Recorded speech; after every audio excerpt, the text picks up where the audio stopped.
YouTube has given many content creators a shot at fame. Thousands of talented creators post videos every day, which are streamed by millions of viewers. So, it is not an exaggeration to say that the biggest names on YouTube are nothing short of modern celebrities with huge fan followings. One of the biggest names among them is Lilly Singh, better known as Superwoman. Lilly launched herself to the position of a mega influencer through YouTube. Within just a few years, Lilly had gathered the support of 14.7 million followers on her YouTube channel. She quickly rose to fame because of her outlandish personality and comedy skits. With a unique blend of brown humor, relatable content, and a positive presence, Lilly Singh quickly grabbed millions of views around the globe. But like many other influencers, as her success grew, Lilly started to think about expanding her horizons beyond YouTube and social media. It appeared that Lilly was now unstoppable.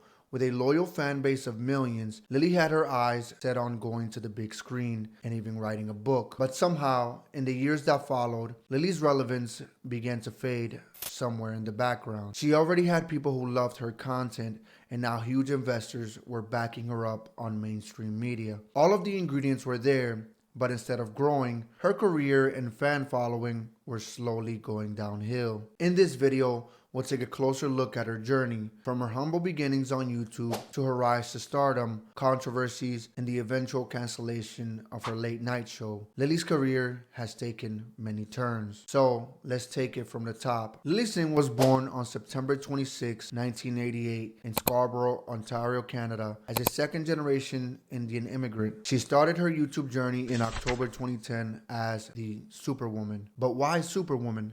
Lilly answered that question herself. The fact that her first video was based on non-existent tutorials on tying a turban shows her insightfulness in delivering content that can attract views. But if you think this was her first time recording for an audience, you're in for a surprise.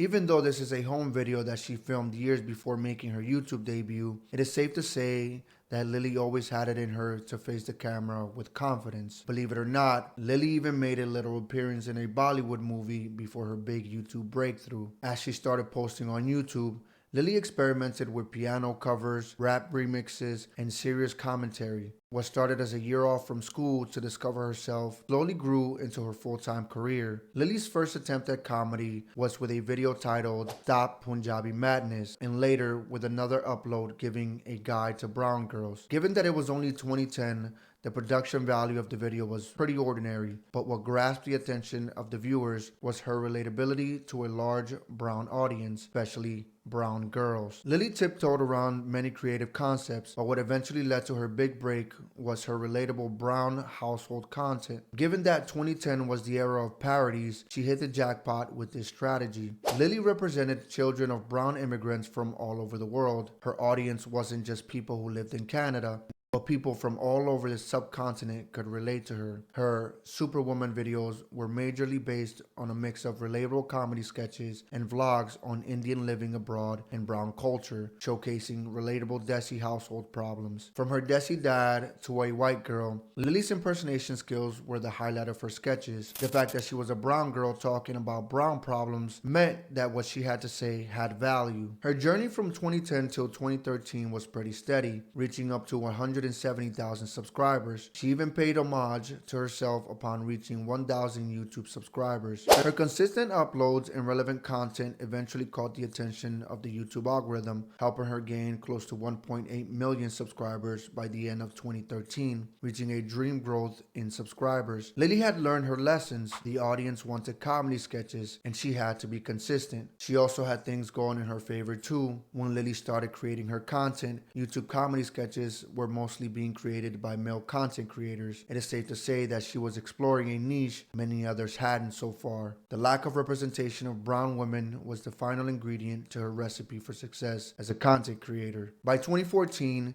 she has started to gain even more success with the comedic characters she was portraying. With every new video to her YouTube channel, she left her dedicated fans wanting more. From her very beginnings to the point where her intro became widely popular, one thing always remained consistent. consistent. Her outlandish personality would shine through all of her videos. What added a more personal aspect to her videos was her imitation of her parents. She would continue to strengthen her YouTube audience by hilariously representing everyday struggles. She also introduced the real people from whom she took inspiration for her characters. They and other members of her family made occasional appearances on her channel, showing her audience firsthand what an average brown family looked like. It wasn't just her family she was good at imitating. Among Lilly's best videos are her parodies of popular TV characters like Jon Snow and Khaleesi from Game of Thrones. She had always been adept at putting her unique spin on things. From teaching how to tie a turban in her first video to eventually gaining 15 million subscribers, Lilly's consistent content creation and viral videos took her channel to new heights. The brown girl who started making amateur YouTube videos and vlogs soon became one of the most respected South Asian personalities ever, and arguably she was a beloved celebrity and role model to many young girls. By now, her success was starting to spill over to other platforms beyond YouTube. In 2015, she was nominated for the Streamy Awards and Shorty Awards. She had started collaborating with many notable celebrities and was giving interviews here and there. Beyond her own channel, Lilly was now making frequent appearances on 2014 Rewind videos being posted to other channels, citing her as one of YouTube's biggest creators. Her status as a YouTube celebrity had now been cemented. With the rate at which Lilly was gaining success day in and day out, it was clear that she was destined for stardom. However, Lilly's ambitions were far greater than the achievements she had bagged by 2015. She wasn't going to stop at social media. Judging by her many collaborations and growing connections with celebrities from different industries, it was only a matter of time before Lilly grew her empire beyond YouTube. In 2018, she very famously made an appearance in Maroon 5's music video, Girls Like You, along with many other reputable women in the industry like Ellen DeGeneres and Ilhan Omar. One of her childhood dreams, which she was able to achieve thanks to her YouTube stardom, was to become a rapper. From 2014 to 2019, Lilly released 4 singles. Her 2014 single, Le, was a huge success with 10 million views. In March 2015, Lilly went global with Unicorn Island. Because Lilly had been a YouTube celebrity for years now, her tour was frequently talked about. She was one step closer to achieving everything she had dreamed about. Why did she name it Unicorn Island? Turns out there's a very sentimental childhood story related to that name. Her Unicorn Island tour hit multiple locations in 27 cities, where she engaged with thousands of her fans, connecting with them on a more personal level. To make the taste of victory sweeter, Lilly banked on tour double time as she launched a documentary feature film that shared the same name. Her film, A Trip to Unicorn Island, didn't just talk about her career and fame, it also showed a more vulnerable side of the celebrity to the audiences as it attempted to explain how YouTube had affected her life. Despite what Lilly had hoped to achieve by telling her story, to Lilly's disappointment, her feature film didn't exactly receive the reception Lilly had expected. The film received mixed reviews and didn't end up being the big breakthrough she was looking for, but it did achieve 2 things. It gave Lilly's audience a glimpse at the person Lilly was when the camera was off. In her film, Lilly began a dialogue about her struggles. She talked about having to gain her family's support, the challenges she faced as a content creator, and her journey on YouTube. Second, it allowed her family to set foot into mainstream media. Lilly was the talk of the town, not just on YouTube, but on a TV screen as well. The same year, Lilly won a Streamy Award and an MTV Award. She even made the Forbes list of world's top earning YouTube stars of 2015, ranking at 8th place. Hollywood's eyes were now on her, and she intended to keep them there. In November of the same year, Lilly gave an LA Times interview where she told the magazine that she was finally moving to Los Angeles, effectively giving Hollywood the green light that she was coming to them. And one could say that it did pay off. Lilly was starting to slowly make small cameos in movies, but so far, she hadn't managed to become viral on mainstream media the way she had previously done on YouTube. One possible explanation is that the competition was on a different level. Hollywood is swarming with super talented creators. Not that Lilly was short on talent herself. She wouldn't have made it this far if that was the case. But compared to the big sharks of Hollywood, YouTube content creators were inarguably easier to beat. While YouTube was still fairly new, Hollywood had been around for over a century. While YouTube creators were still finding their footing, the people of Hollywood had mostly been born and raised for it. Despite those odds, Lilly did make some big appearances. One of her most interesting roles in Hollywood was as a voice actor in an animated movie. She featured in none other than Ice Age Collision Course, voicing the beloved character of Misty in Bubbles. Nothing she had achieved here was big enough to guarantee the longevity of her Hollywood career, but it didn't mean that she was about to give up. Like her early YouTube career, Lilly decided to try something different. She published a book in March 2017. It was an autobiography titled How to Be a Boss, A Guide to Conquering Life, that secured her a spot on the New York Times list of bestsellers. It was the biggest thing the YouTube megastar had done in a while, being a very different project from the projects she had been part of so far. The good news was that the book kept her relevant and ensured that people were still talking about her. And it also led to a successful world tour for her, gaining her even more fame and popularity than before. The only problem was that the YouTube star turned celebrity turned author had yet to define her career path. If Lilly was an average content creator, the confusing trajectory her career was taking would have left her audience largely confused as well. Lucky for Lilly, she brought something more to the table, a dialogue. Lilly had always been vocal, championing women's rights, campaigning for mental health, and speaking up about marginalized communities. Lilly used her voice for more social issues than most other celebrities. Given that she was a non-binary woman of color herself, her voice held a high level of legitimacy to it as well. None of it went ignored. Her voice and call for action were recognized by international organizations. She had already been voted the 40th most influential comedian in the world and had become Forbes' 10th highest paid YouTuber. But 2017 was going to bring more success for her as she also became UNICEF's Goodwill Ambassador for Peace, a title also held by mainstream celebrities like David Beckham and Katy Perry. 1 year later, Lilly's ambitions were still growing, and in 2018, she launched her own production company, Unicorn Island Productions, a company dedicated to breaking boundaries and expanding the realm of storytelling. With her impromptu sense of humor, proven success, and advocacy for social issues, the late night show genre seemed like the next logical step for her career at this point, and so came her big break, one of the biggest projects Lilly had been a part of during the course of her career. In 2019, NBC offered her her own time slot for a late night show, A Little Late with Lilly Singh. A late night show was a great move for Lilly in theory, for another important strategic reason. Now, unlike daytime shows, where the focus is more on facts and news, late night shows tend to lean more toward the discussion of controversial social issues. In fact, in 2006, NBC's late night TV had partnered with YouTube. The platform was already swarming with many late night show clips. Lilly herself could be seen on many late night shows in the rewinds of videos posted on various YouTube channels. It was a splendid opportunity for her to engage her audience on both mainstream television and YouTube with one show. And so Lilly set out to give her fresh brown girl's perspective to late night shows, a genre primarily dominated by male hosts and boring news. She had a huge production value at her disposal, larger than the value she previously had with her YouTube channel. But that also meant that there was going to be a trade-off. Her personality was still at the heart of the show, but a lot of the spontaneity that Lilly enjoyed on her YouTube channel was going to disappear. She would maintain some controls over the concepts of the show, given her own production house would be involved as well, but there are some things she would have to do to meet the requirements of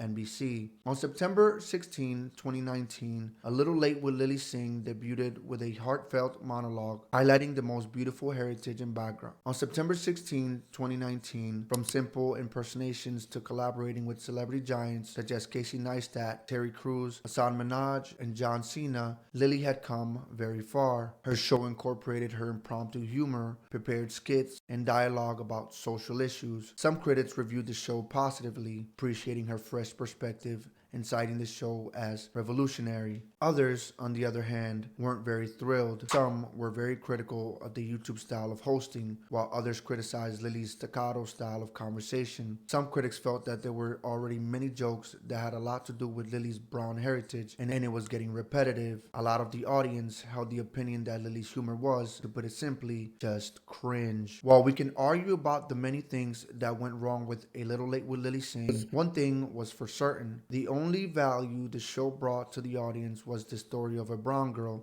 Everything else about the show revolved around that concept somehow and never went beyond Lilly. The show focused mostly on Lilly and her struggles as a brown woman living in the West. Second, Lilly's fame on YouTube wasn't exactly translating into her fame on a late night show the way it was expected to. Lilly Singh hadn't been a stranger to controversies and backlash. For example, back in December 2018, when Forbes published the top 10 YouTube earners of the fiscal year for Lilly, it seemed like an opportunity to tweet about inequality as there were no females on the list, but her fans were not happy. She faced heavy criticism. People were upset over the arguments she was making. It would have made sense if the list was of the mainstream media. Since YouTube is totally based on content and viewership, her fans did not buy the gender pay gap. But perhaps the biggest backlash she had faced in her career so far is after she hosted A Little Late with Lilly Singh. In one of her episodes, Lilly takes her relatable brown humor a little too far. She makes a joke about the turban, the same turban that was sacred to her culture. In fact, her first YouTube video celebrated that part of her heritage, but this time, Lilly had taken it too far, and her large Asian fan base wasn't very happy. Lilly did apologize for her insensitive remarks later on, but the damage had already been done. Having millions of fans in a TV show on a major network, Lilly's career, instead of soaring, went downhill. The show received mixed reviews and faced criticism for its lackluster content, and ratings for her show declined. And even though the show did drastically change in the second season, as Lilly seemed to have taken into account some of the criticism she had received, the viewership was nowhere near to what Lilly and NBC had hoped. It appeared as though there was very little value in continuing the show. Only after 2 seasons of A Little Late with Lilly Singh did the popular YouTube sensation's career as a late night host come to an end. However, this didn't mean that her time on mainstream television came to an end as well. NBC recognized her potential, not just as a talented woman, but they also recognized the value of the fan following that Lilly brought with her due to her YouTube career. As her show eventually got canceled on May 6, 2021, she wanted to sign a contract with Universal Studios to create scripted and unscripted shows with the label. She also announced further that she would be working with the Blackish creator Kenya Barris for her own comedy show. Lilly's mainstream entertainment career might not have gone as planned, but now, on a different trajectory, Lilly could finally be on the right path. Even though her late night show wasn't a success, it did prop her up in the spotlight. Interestingly, other nighttime show hosts at NBC were having similar viewership troubles themselves, and these included big names like Trevor Noah and James Corden. Eventually, NBC decided that it wasn't in their best interest to keep redistributing the time slot and running a new late night show every couple of seasons. It makes one think that maybe Lilly wasn't the problem after all. Maybe late night shows had lost their charm, or maybe they were targeting the wrong audience. Perhaps her show was doomed to fail after all. Most millennials and Gen Z stick to their phones for entertainment, which, unlike older generations which prefer mainstream entertainment. Following her departure from late night TV on July 23rd, Lilly decided to go back to her roots, posting her first YouTube video in a while. She returned to her loyal YouTube fan base, focusing on her own creative content. She shared all the updates of her life with her fans and has since been slowly reconnecting with them. She began working on her production company and new TV shows, promising to bring new exciting content very soon. Since then, her YouTube channel started gaining traction once more. Her videos featured a larger cast and a higher production value. Lilly Singh, with her edgy sketches, was back once more. But to her disappointment, comedy on YouTube had now moved into a different direction. Videos that once attracted millions of followers couldn't attract numbers anywhere near that anymore. People were more interested in shorter content like you see on TikTok. People had long stopped watching 10 to 15 minute videos for humor. The trends had shifted, and Lilly soon realized that she'd need a different strategy. These latest videos have been significantly shorter than her long rants from her earlier YouTube days. She has also added a degree of versatility to her content by talking about her company and letting her audience in on her current projects. And while Lilly is loved like she always has been, she somehow still manages to surround herself with controversy. Her latest encounter with a nasty controversy came with her a seat at the table. Once again, her talk revolves around her career, her achievements, and her sacrifices. This would have been fine on its own. The real problem began when she began her criticism of the late night shows she hosted. According to many viewers, Lilly took a lot of pride in her achievements. As soon as there was a setback, she was ready to blame everyone else but herself. She complained about the set, the resources, and about how they had to shoot 96 episodes in 3 months. Her talk had all kinds of excuses as to why the show didn't work out. She talked about time constraints and not having enough writers, and even went on to complain about the budget. But nowhere in the talk did she take any accountability, nor did she try to explain the failure of her show. Since this sort of behavior wasn't something the audience hadn't seen before, they weren't surprised. Instead, the loyal fan base she had gathered over the years projected heavy criticism towards the YouTube megastar with countless negative comments. She probably didn't realize it at the time, but her relevance by this point has significantly decreased. Her hasty attempt at trying to redirect the narrative, blaming the rough schedule and the lack of inclusion of current events, made a lot of her fans unhappy. A lot of her angry fans didn't realize that A Little Late with Lilly Singh was a pre-recorded show. Like many pre-recorded shows, it was hard for her to keep up with the current developments in the world. She had perhaps received the largest backlash of her career after she gave that TED Talk. It would have been a career-ending disaster, but Lilly had always been resourceful. Even though the backlash did set her career back a little, through her production company and impressive talent, Lilly continues to hold a strong presence on YouTube. Lilly Singh is inarguably one of the most successful YouTubers from the platform's early days. Sure, the likes of Mr. Beast now have her beat. Let's not forget that when Lilly took the stage, the world was still largely operating on handheld camcorders. The one thing that sets Lilly apart from most YouTubers from that era is that she welcomed change and demonstrated that she was willing to learn and improve. She's a girl boss who inspired many young brown women to get out of their comfort zones and try something new. She started by calling herself only Superwoman, but as her career progressed, she ended up becoming one of the many girls that looked up to her. Even though YouTube has bigger stars now and Lilly's channel isn't as big as it used to be, no matter where her path takes her, she'll definitely find her way to even more success. Lilly is continuing to work on the causes she's passionate about and is great at keeping the audience on the edge of their seats, making them anticipate what